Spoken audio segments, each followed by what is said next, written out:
So Airtel ಅವರ biggest scam ಇದು ನಾನು ನೋಡಿರೋದ್ರಲ್ಲಿ 5G ರೀಚಾರ್ಜ್ ಮಾಡ್ಕೊಂತು ಅಂದರೆ ಅನ್ಲಿಮಿಟೆಡ್ 5G ಸಿಗುತ್ತೆ ಅಂತ ಕೆಲವು ಪ್ಲ್ಯಾನ್ಸ್ಗಳಿರುತ್ತೆ. ಅದ್ರ ಪ್ರಕಾರ ನಾನು ರೀಚಾರ್ಜ್ ಮಾಡಿದೆ. 1000 ರುಪೀಸಿಗೆ ರೀಚಾರ್ಜ್ ಮಾಡಿಕೊಂಡು ಮಾರ್ಚ್ 3 5G ಪ್ಯಾಕ್ ಆ್ಯಕ್ಟಿವ್ ಅಂತ ಕೆಳಗಡೆ ತೋರಿಸ್ತಿದೆ ನೋಡಿ, ಅನ್ಲಿಮಿಟೆಡ್ ಇದೆ. ಆದರೆ ಡೈಲಿ ಡೇಟಾ ಮಾತ್ರ 2GB ಇರೋದು ಆಲ್ರೆಡಿ 165 MB ಬಂದಿದೆ. ಬೆಳಗ್ಗೆ ಇನ್ನೂ 9:45 ಇನ್ನ ಟೈಮು, ಅಂದರೆ ಇನ್ನು 160 MB ಬಾಕಿ ಉಳಿದಿದೆ. ಈಗ ಅಲ್ಲಿ ನಿಮಗೆ ತೋರಿಸಿದ್ದು ಅದನ್ನೇ. ಈಗ ನೋಡಿ, ಇನ್ನೊಂದು ಯೂಟ್ಯೂಬಲ್ಲಿ ಯಾವುದಾದ್ರೂ ಒಂದು HD ವಿಡಿಯೋ ಒಂದು ಪ್ಲೇ ಮಾಡ್ತೀನಿ.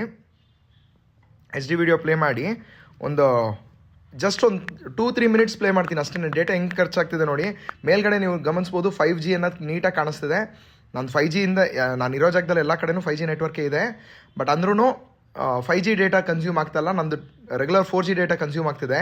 ಏರ್ಟೆಲ್ ಅವರು ಕಂಪ್ಲೇಂಟ್ ಮಾಡೋದಕ್ಕೆ ಇದು ಕಂಪ್ಲೇಂಟ್ ಇದರಲ್ಲಿ ಟೈಪ್ ಮಾಡ್ತು ಅಂತ ಹೇಳಿದ್ರೆ ಆಯಿತು ನಾವು ನೋಡ್ತೀವಿ ಅನ್ನೋದು ಅಷ್ಟೇ ಬರ್ತಿದೆ, ನೋಟಿಫಿಕೇಶನ್ ಬರ್ತಿದೆ, ಯಾರೂ ಕಾಲಿಗೆ ಕನೆಕ್ಟ್ ಆಗ್ತಿಲ್ಲ. ಅದಕ್ಕೆ ಇದು ವಿಡಿಯೋ ಮಾಡಿ ಸೋಷಿಯಲ್ ಮೀಡಿಯಾದಲ್ಲಿ ಹಾಕ್ತಿದ್ದೀನಿ. ನಿಮಗೂ ಈ ಥರ ಸ್ಕ್ಯಾಮ್ ಆಗ್ತಿತ್ತು ಅಂದರೆ ನೀವು ಇದನ್ನು ಶೇರ್ ಮಾಡಿ, ಲೆಟ್ ಇಟ್ ರೀಚ್.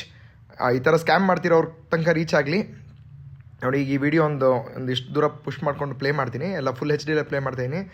ಟೈಮೂ ನೀವು ಮೇಲೆ ನೋಡ್ಕೊತಾ ಇರ್ಬೋದು. ಎವ್ರಿ ಮಿನಿಟ್ ನೀಟಾಗಿ ಕೌಂಟ್ ಡೌನ್ 1 ನಿಮಿಷಕ್ಕೆ ಅಂತಲೇ ತೋರಿಸ್ಕೊಂಡು ಹೋಗ್ತಿದೆ. ಅದು ಎಲ್ಲೂ ವಿಡಿಯೋ ಕಟ್ ಆಗಿಲ್ಲ, ಎಡಿಟ್ ಆಗಿಲ್ಲ.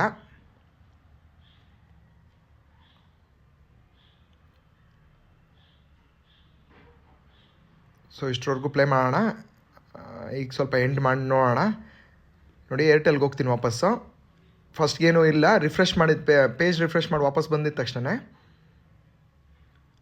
ನೋಡಿ ಕೆಳಗಡೆ 117 MB 40 MB ಹತ್ತತ್ರ ಖರ್ಚಾಗಿದೆ. 40 MB ಹೆಂಗೆ ಹೋಯ್ತು ನಂದು ವಿತಿನ್ 1 ಮಿನಿಟ್.